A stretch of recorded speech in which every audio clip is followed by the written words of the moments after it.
சுதந்திர இந்தியால ஒரு ஜிஎஸ்டி கவுன்சில் மாதிரி ஒரு உருவாக்கம் இதுவரைக்கும் நடந்தது கிடையாது. 31 மினிஸ்டர் ஒன்று சேர்ந்து 2 பேர் மத்திய அரசாங்கத்தில் பங்கு பெற வைத்து 12 கட்சிகள், அதுல கம்யூனிஸ்டுகள் இருந்தாங்க, காங்கிரஸ் இருந்தது, ஏடிஎம்கே இருந்தது, எல்லாம் 12 கட்சிகள் இருந்து அவர்களுக்கு யாருக்கு எவ்வளவு வாக்கு விகிதம் என்பதை கூட கடைசி வரைக்கும் முடிவு பண்ணல.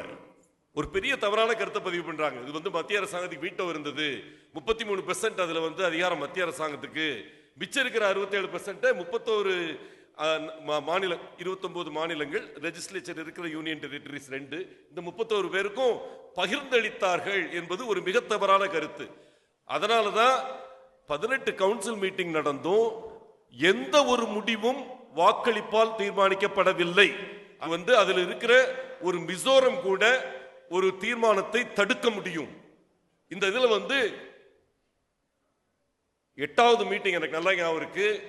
நாங்க அப்போ ஒரு கூட்டணி உருவாக்கி இருந்தோம், மேனுஃபேக்சரிங் கூட்டணி. உற்பத்தி துறையில் இருக்கிற மாநிலங்கள் எல்லாம் ஒருங்கிணைந்து ஒரு கூட்டணி உருவாக்கி இருந்தோம். அதுல முதல் முறையாக அவர்கள் வாக்கெடுப்பு என்று சொன்னவுடன் 4 ஸ்டேட் இருந்துச்சு, சுப்ரீம் கோர்ட்ல கேஸ் போடுறோம்னு சொன்னோம். அந்த நிமிடத்தில் இருந்து அந்த ஓட்டிங் வார்த்தைக்கே இடமில்லாமல் போய்விட்டது. ஒவ்வொரு முடிவும் கன்சென்சால எடுக்கப்பட்டது. ஒவ்வொரு மாசமும் சனிக்கிழமை அவங்க மீட் பண்றப்போ ஒவ்வொரு முடிவும் வரப்போகும் கூட்டம், ஆகஸ்ட்ல வர்ற கூட்டத்தில் கைத்தறி பேசப்பட போகிறது, கிராக்கர்ஸ் பேசப்பட போகிறது, விசைத்தறி பேசப்பட போகிறது, 32 ஐட்டங்கள் நம்ம எடுத்து வச்சிருக்கிறோம், அது எல்லாமே அதுல பேசப்பட போகிறது.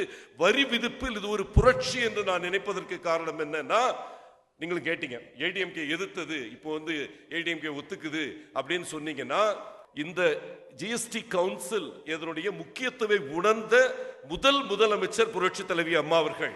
ஏன்னா நம்ம இப்ப ஏதோ நம்ம இருக்கிறதெல்லாம் இழந்துட்டோம், மாநில அரசாங்கத்துக்கு இருந்த 9 வரி விதிக்கும் அதிகாரங்கள் சென்று விட்டன, இனிமேல் மறைமுக வரியே நம்ம புதுசா போட முடியாது என்பது முதலில் இருந்த பி. சிதம்பரம் அவர்களுடைய வடிவாக்கம். ஜிஎஸ்டி வடிவாக்கத்தில் முதல்ல இருந்தது பி. சிதம்பரம் அவர்களுடைய வடிவாக்கம், அதற்கப்புறம் பிரணாப் முகர்ஜியுடைய வடிவாக்கம், அதுக்கப்புறம் வந்தது அருண்ஜேட்லியோட வடிவாக்கம். ஆனால் இன்று இருக்கும் ஜிஎஸ்டிக்கு நீங்க ஒருத்தர் பேரை வச்சு நீங்க கூப்பிடணும்னா புரட்சி தலைவி அம்மாவின் ஜிஎஸ்டி தான் இது.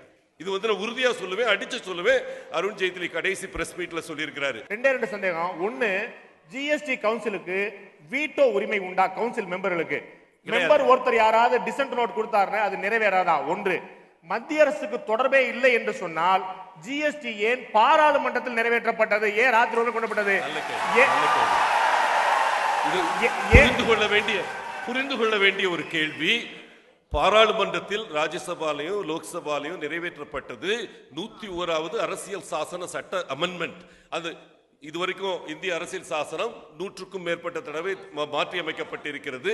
அந்த 101வது அரசியல் சாசன சட்ட மாற்றம் என்பது எந்த அதிகாரங்கள், எந்த வரி விதிப்பு அதிகாரங்கள் மாநிலம் இருக்க வேண்டும், எந்த அதிகாரங்கள் மத்திய அரசாங்கத்தில் இருக்க வேண்டும், எந்த அதிகாரங்கள் கன்கரண்ட் லிஸ்ட்ல 2 பேர் இருக்க முடியும் சொல்லக்கூடிய ஷரத்தை மாற்றி அமைக்க வேண்டியிருந்தது. ஏன்னா 9 மாநில அரசாங்கங்களின் சட்டத்துக்கு, மாநில அரசாங்கங்களின் வரிகளுக்கு வரி விதிக்கும் அதிகாரம் இனிமேல் மாநிலங்களுக்கு கிடையாது.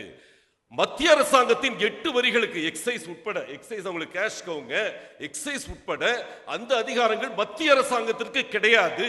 இந்த அதிகாரங்கள் அனைத்தும் ஒரு கூட்டமைப்பான மாநிலங்களின் கூட்டமைப்பு, ராஜ்யசபா மாதிரி ஒரு கட்டமைப்பு தான் ஜிஎஸ்டி கவுன்சில்.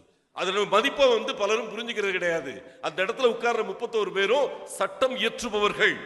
அண்ணன் சொன்னாங்க, இதெல்லாம் பார்லிமெண்ட்டுக்கே வரல, ஜிஎஸ்டி கவுன்சிலுக்கு எதுக்கு இவ்வளவு பவர் கொடுத்தீங்கன்னு அன்பு சகோதரர் மகேந்திரன் முதல் கேள்வியை வச்சாரு. இது எவ்வளவு உன்னதமான விஷயம் நீங்க அதுல அனுபவிச்சு பாத்தீங்கன்னா தெரிஞ்சிருக்கும். அந்த டிஸ்கஷன்ஸ் ஒன்னொன்னு நெட்ல இருக்கு. நீங்க எடுத்து பாத்தீங்கன்னா இந்த கைத்தறி பிரச்சனையை பத்தி எந்த அளவுக்கு பேசியிருக்கோம், பட்டாசு பிரச்சனையில் இருக்கிற இஷ்யூஸ் என்ன, அதுல எப்படி எடுத்து பேசி இருக்கிறாங்க, ஒவ்வொருத்தரும் நீங்க பாத்துக்கிடலாம். ஓப்பனா இருக்கு எல்லாமே பாத்தீங்கன்னா. அதனால இது ஏதோ மறைமுகமாக ஒரு 31 பேர் உட்கார்ந்து தீர்மானம் பண்ண விஷயம் கிடையாது. இந்தியா முழுக்க ஒரு டாக்ஸ் அப்படின்றது மொத்தம் எத்தனை டாக்ஸ் இருந்தது தெரியுமா? 0ல இருந்து 289%. டாஸ்மாக் 289% நம்ம ஊர்ல. ஓகே, 0ல இருந்து 289% வரைக்கும் 101 தளங்கள்ல வரிகள் இருந்தது. 101 தளங்கள்ல இருந்தத 6 தளங்களாக குறைத்திருக்கிறது இந்த ஜிஎஸ்டி வரி.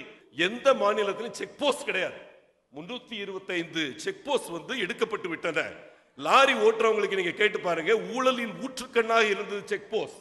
அந்த இது மட்டுமே வந்து இன்னைக்கு விலகிறதுனாலயே எவ்வளவு லட்சம் கோடிகள் அந்த துறைக்கு வந்து சேவ் பண்ணிருக்க நீங்க யோசிச்சு பாருங்க. வரி விதிப்பின் அடிப்படை தத்துவம் என்பதில் 8 முக்கியமான மாற்றங்கள் கொண்டு வரப்பட்டிருக்கின்றன. இந்த இதுல பாத்தீங்கன்னா இதை அட்மினிஸ்ட்ரேட் பண்றது ஈஸி. 17 ரிட்டர்ன் பண்ணிட்டு ஃபைன் பண்ணிட்டு இருந்தவங்க இன்னைக்கு ஒரே ஒரு ரிட்டர்ன் ஃபைல் பண்ணணும். நீங்க இது எதுக்கு எதிர்ப்பு எங்க இருந்து வருது அதிகமான்னு பாத்தீங்கன்னா, இந்த 93 லட்சம் அசஸீஸ் என்பது 2 கோடியாக உருமாற போகிறது. அந்த 2 கோடியாக உருமாற துவங்கி விட்டது. தமிழ்நாட்டில் மட்டும் இன்னைக்கு 6,22,000 அசஸீஸ்ல 6.5 லட்சம் பேர் இன்னைக்கு ரெஜிஸ்டர் பண்ணிருக்காங்க. 100% மேல போயிருச்சு. என்ன காரணம்னா, இதுவரைக்கும் வராதவங்க உள்ள வர்றாங்க. அது உள்ள வர்றதுக்கு பல அழுத்தங்கள் இருக்கிறது. ஒரு அழுத்தம் அண்ணன் சொன்னாரு, நம்ம காங்கிரஸ் அண்ணன் சொன்னாரு, எனக்கு வந்து இன்புட் டாக்ஸ் வேணும்னா எனக்கு சப்ளை பண்றவன் அவன் டாக்ஸ் கட்டிட்டானா நான் பார்க்கணும். இன்ஸ்பெக்டர் ராஜுக்கு அடுத்த தளத்துக்கு கொண்டு போயிட்டீங்க. இன்ஸ்பெக்டர் ராஜ் அந்த நாட்டில் உருவாக்குனதே காங்கிரஸ் கவர்மெண்ட். இன்னொன்னு, இது எல்லாமே வந்து பெரிய நிறுவனங்களுக்கு தான் பெனிஃபிட்ன்றது உண்மை கிடையாது. பெரிய நிறுவனங்களுக்கும் பெனிஃபிட் தான். அதே நேரத்தில் எத்தனை பேர், எனக்கு ஆட்டோ காம்பனன்ட் துறையிலே தெரியும், அந்த 1.5 கோடி வர்ற வரைக்கும் அந்த பிளான்ட்டை வந்து வச்சிருப்பாங்க, இன்னொரு பிளான் போட்டுருவாங்க. ஏன்னா 1.5 கோடி வரைக்கும் எக்ஸைஸ் கிடையாது. இது வந்து இனிமேல் முடியாது. அதனால பெரிய அட்வான்டேஜ் இனிமேல் கிடையாது. இப்ப பட்டாசு பத்தி பலரும் பேசுறீங்க. எனக்கு வந்து ஆத்மார்த்தமாக அது வந்து குறையணுன்ற நம்பிக்கை எனக்கு இருக்கு, குறையுன்ற நம்பிக்கை எனக்கு இருக்கு. அதே நேரத்தில் யோசிச்சு பாருங்க, 9,401 பட்டாசு ஆலைகள் இன்னைக்கு தமிழ்நாட்டில் இருக்கு. இதுல வந்து டாக்ஸ் கட்டுறவங்க எத்தனை பேர் தெரியுமா? 42 பேர் தான். ஓகே, 42 பேர் தான். எல்லாமே வந்து ஒரு பிரஷர் இருக்கு. 1.5 கோடி அதிலே வச்சுக்குவோம், 1.5 கோடிக்கு மேலன்னா நமக்கு வந்து எக்ஸைஸ் வரும், அதனால அப்படியே வச்சிருப்போம். அப்படிங்கிறப்ப ஒரு சைஸ்ல நம்ம பண்ண முடியல. இன்னைக்கு எக்ஸ்போர்ட் பண்ண முடியல. எக்ஸ்போர்ட் பண்ண முடியலன்னு சொன்னா எப்படி எக்ஸ்போர்ட் பண்ணுவீங்க? ஒரு ஸ்கேல் இருக்கணும். இதெல்லாம் வந்து முக்கியம். இதெல்லாம் ஏதோ மல்டிநேஷனல் கிடையாது. ஒரு மல்டிநேஷனல் கிடையாது எங்க சிவாசியில. எல்லாமே வந்து உள்ளூர்காரங்க தான். அவங்க ஒரு ஸ்கேல்ல கொண்டு வர்றதுக்கு இது உறுதுணையாக இருக்கும். 28% குறைக்கணும்ன்றது எனக்கு மாற்று கருத்து கிடையாது. இன்னொன்னு சொல்றேன், 14 லட்சம் கோடி இன்னைக்கு வந்து இதுல எஸ்டிமேட் பண்ணிருக்காங்க. 12 லட்சம் கோடி தான் அவங்க வந்து வாங்க வேண்டிய வருமானம். அப்படிங்கிறப்ப 1.5 லட்சம் கோடிக்கு வரியை குறைக்க வாய்ப்பு அவங்களுக்கு இருக்கு ஜிஎஸ்டி கவுன்சிலுக்கு. அதனால ஒரே ஃபர்ஸ்ட் சிட்டிங்ல 66 குறைச்சிருக்காங்க சார். அடுத்த சிட்டிங்ல கண்டிப்பா 160 குறைக்க போறாங்க. என்ன பொறுத்த வரைக்கும் இது வந்து எளிமை, பொதுமை, வளம், வளர்ச்சி. வளர்ச்சினா என்னங்க? ஜிடிபி வந்து 1.5% வளர போகுதுங்க. இது வந்து ஏற்கனவே அதனுடைய இண்டிகேஷன்ஸ் நல்லாவே தெரியுது. அதே போல அசஸீஸ் வளர போறாங்க. பில்லு போடாம வந்து பிசினஸ் பண்றது மகிமைப்படுத்தப்படும் காலம் மாறப்போகிறது. இதனால வந்து எனக்கு நான் கம்ப்யூட்டருக்கு ஆள் போடணும், இதெல்லாம் வந்து கதை. ஒரு மாசத்துக்கு 10 நிமிஷம் இன்டர்நெட் கனெக்ஷன் இருந்தா போதும். இந்த குட்ஸ் அண்ட் சர்வீசஸ் டாக்ஸை குட் அண்ட் சிம்பிள் டாக்ஸாக உருவெடுப்பது மாநில அரசாங்கங்களின் கையில் இருக்கிறது. உங்களை மாதிரி எழுச்சி மிக்க இளைஞர்கள் கையில் இருக்கு நான் நினைக்கிறேன். நீங்க சொல்ற ஒவ்வொரு கருத்தும் மாநில அரசாங்கத்தை பாதிக்கக்கூடிய விஷயம். இது ஏதோ மத்திய அரசாங்கம் கைகாட்டுற போக்கை மட்டும் அவங்க விட்டுட்டு செஞ்சாங்கன்னா கண்டிப்பாக இது நல்ல வரியாக மலரும் என்பது என்னுடைய நம்பிக்கை. நன்றி, வணக்கம்.